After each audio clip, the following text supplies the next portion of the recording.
Hello hello hello ಪದೇ ಪದೇ ಮಾತಾಡಿದ್ರೆ ಅವ್ರು ಸಿಗಲ್ಲ. ಅವ್ರು ಇಷ್ಟು ಸಿಕ್ಕಿರೋದೇ ಹೆಚ್ಚು.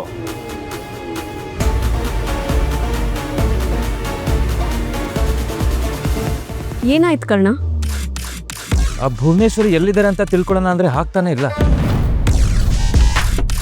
ಅಮ್ಮಂಗೆ ಆಲ್ರೆಡಿ ವಿಷಯ ಗೊತ್ತಾಗಿದೆ. ಇನ್ನು ಅಜ್ಜಿ ಗೊತ್ತಾಗೋ ಮೊದಲು ನಾವು ಈ ಸಿಚುವೇಶನ್ ಸಾಲ್ವ್ ಮಾಡಲೇಬೇಕು. ಈ ವಿಷಯ ನನಗೆ ಬಿಡು, ನಾನು ಮ್ಯಾನೇಜ್ ಮಾಡ್ತೀನಿ. ಹೇಗೆ ಮ್ಯಾನೇಜ್ ಮಾಡ್ತೀರಾ ಅತ್ತೆ? ಅವ್ರು ಎಲ್ಲಿದ್ದಾರೆ ಅಂತಲೂ ಗೊತ್ತಿಲ್ವಲ್ಲ. ಕರ್ಣ, ಈ ಆಸ್ಪತ್ರೆ ನಮ್ಮೆಲ್ಲರಿಗೂ ಸೇರಿದ್ದು. ಅಪ್ಪನ ಜೀವಮಾನದ ಆಸೆ ಇದು. ಅಷ್ಟು ಸುಲಭಕ್ಕೆ ಇವರೆಲ್ಲ ಸೇರಿ ಧೂಳಿಪಟ ಮಾಡೋಕ್ಕೆ ನಾನು ಅವಕಾಶ ಮಾಡಿಕೊಡಲ್ಲ. ನೀನು ಹೇಗೆ 100% ಎಫರ್ಟ್ಸ್ ಹಾಕಿ ಹೋರಾಡ್ತಿದ್ಯೋ ಹಾಗೆ ನಾನೊಂದು 25% ಪ್ರಯತ್ನ ಮಾಡೋಕ್ಕಾಗಲ್ವಾ? ಆದರೆ ಭುವನೇಶ್ವರಿ ಅವ್ರ ಹತ್ರ ನೇರವಾಗಿ ಮಾತಾಡ್ದಿದ್ದನ್ನ ಸರಿ ಮಾಡೋಕ್ಕಾಗಲ್ಲ. ನನಗೆ ಒಂದಿನ ಟೈಮ್ ಕೊಡು. ರಾತ್ರಿ ಒಳಗೆ ಒಂದು ಒಳ್ಳೆ ಸುದ್ದಿ ಜೊತೆ ಬರ್ತೀನಿ ಅನ್ನೋ ವಿಶ್ವಾಸ ನನಗಿದೆ. ಪ್ಲೀಸ್ ಅಲ್ಲಿ ತನಕ ಸ್ವಲ್ಪ ತಾಳ್ಮೆ ಇಟ್ಕೊ. ಆಮೇಲೆ ಬೇಕಾದರೆ ನೀನು ಏನಾದರೂ ಮಾಡ್ಕೊ. ಜಸ್ಟ್ 1 ಡೇ ಟೈಮ್ ಕೊಡು.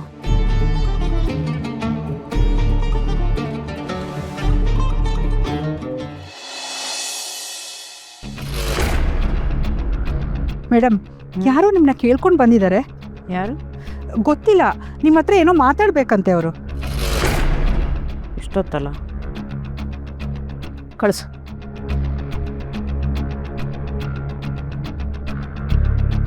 ಹಾಯ್ ಸೀತಾ.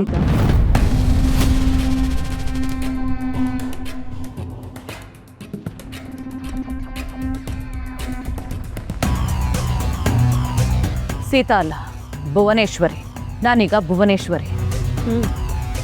ಹೆಸರಷ್ಟೇ ಅಲ್ಲ, ನೀನು ತುಂಬ ಬದಲಾಗಿದೆಯಾ. ನೀನು ಯಾಕೆ ಇಲ್ಲಿಗೆ ಬಂದೆ? Get out. I said get out. ನನ್ನ ಮಾತನ್ನ ಒಂದೇ ಒಂದ್ಸಲ ಕೇಳಿಸ್ಕೋ ಸೀತಾ. ಯಾರ ಮಾತು ಕೇಳಿಸ್ಕೊಳ್ಳೋಷ್ಟು ತಾಳ್ಮೆ ಆಗಲಿ, ಅವಶ್ಯಕತೆ ಆಗಲಿ ನನಗಿಲ್ಲ. ನೀನು ಯಾಕೆ ಇಲ್ಲಿಗೆ ಬಂದಿದ್ಯಾ ಅಂತ ನನಗೆ ಚೆನ್ನಾಗಿ ಗೊತ್ತು. ಹಾಸ್ಪಿಟ್ಲನ್ನ ಭಿಕ್ಷೆ ಬೇಡ್ತಿದ್ಯಾ ಅಲ್ವಾ? ಅಂಥದ್ದೇನಾದರೂ ಭ್ರಮೆ ನಿನ್ನ ತಲೆಯಲ್ಲಿದ್ದರೆ ಬಿಟ್ಟಾಕು. ರಮೇಶ್ ನನ್ನ ಸ್ವಂತ ಅಣ್ಣ ಆಗಿದ್ರು, ನನ್ನ ಶತ್ರು.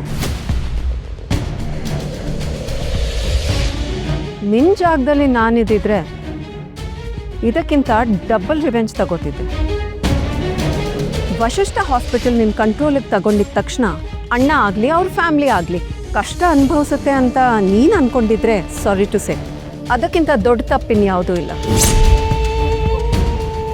ತಪ್ಪು ಸರಿ ಇದನ್ನು ನಿರ್ಧಾರ ಮಾಡೋದು ನಾನು, ನೀನಲ್ಲ. ಎಷ್ಟು ವರ್ಷ ನನ್ನ ಪ್ರಶ್ನೆಗೆ ಉತ್ತರ ಕೊಡದೇ ಇರೋ ಕುಟುಂಬದಿಂದ ಈಗೊಬ್ರು ಬಂದು ಮಾತಾಡಿಸಿದ್ದಾರೆ ಅಂದರೆ ಅದರ ಹಿಂದಿರೋ ಉದ್ದೇಶ ಗೊತ್ತಾಗದೇ ಇರೋಷ್ಟು ಇದ್ದಿ ನಾನಲ್ಲ. ನೆನಪಿರಲಿ, ನಾನು ಮಾರಿಗುಡಿ ಸೀತಾ ಅಲ್ಲ, ಕೋಟಿ ಬೆಲೆ ಬಾಳೋ ಸಾಮ್ರಾಜ್ಯ ಕಟ್ಟಿರೋ ಭುವನೇಶ್ವರಿ. ನಿನ್ನ ಅನುಮಾನ ಒಪ್ತೀನಿ ಸೀತಾ, ಆದ್ರೆ ನನ್ನ ಕಥೆ ಕೇಳಿದ್ಮೇಲೆ ನೀ ನನ್ನನ್ನು ನಂಬ್ತೀಯಾ ಅನ್ನೋ ವಿಶ್ವಾಸ ನನಗಿದೆ. ನಿನ್ನ ಬದುಕಿಗೂ ನನ್ನ ಬದುಕಿಗೂ ಯಾವುದೇ ವ್ಯತ್ಯಾಸ ಇಲ್ಲ ಸೀತಾ. ನಾನು ಅಣ್ಣನ ಸ್ವಾರ್ಥ ಅಹಂಕಾರಕ್ಕೆ ನನ್ನ ಪ್ರೀತಿ ಕಳ್ಕೊಂಡೆ, ನಾ ಹೆತ್ತಿರೋ ಮಗುನೂ ಕಳ್ಕೊಂಡೆ. ಏನು ಹೇಳ್ತಿದ್ಯಾ ತಾರಾ?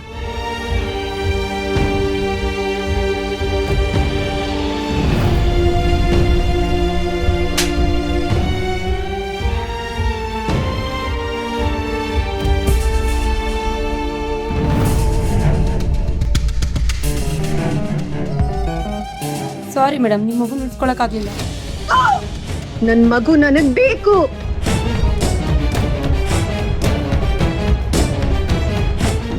ಜೀವಂತ ಇದ್ರು ಶವ ಆಗ್ಬಿಟ್ಟೆ ಸೀತಾ ನಾನು.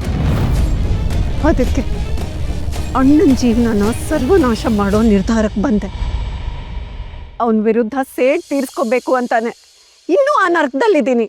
ಯಾವಾಗ ಆಸ್ಪತ್ರೆ ನಿನ್ನ ಕೈಗೆ ತಗೊಂಡ್ಯೋ ಇಷ್ಟು ವರ್ಷ ಒಳಗಡೆ ಕೆಂಡದ ಥರ ಇದ್ದ ಸೇಡು ಹೊಗೆಯಾಡೋಕ್ಕೆ ಶುರುವಾಗಿದೆ.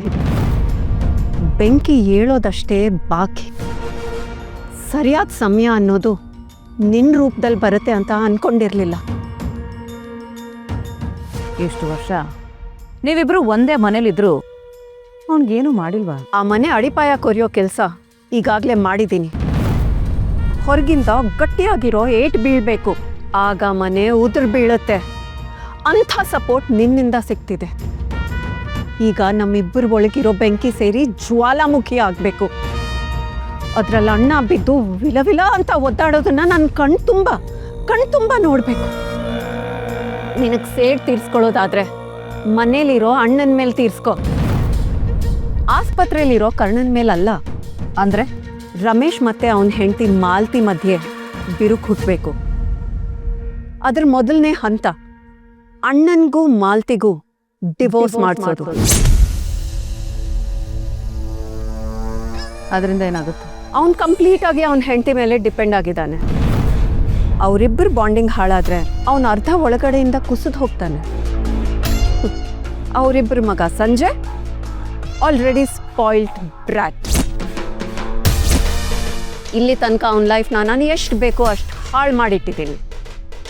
ಅಪ್ಪ ಅಮ್ಮನಿಗೆ ಇದ್ದೊಬ್ಬ ಮಗನ ಲೈಫು ಕಣ್ಣು ಎದುರಿಗೆ ಹಾಳಾಗೋದಕ್ಕಿಂತ ಬೇರೆನೋ ಏನಿದೆ?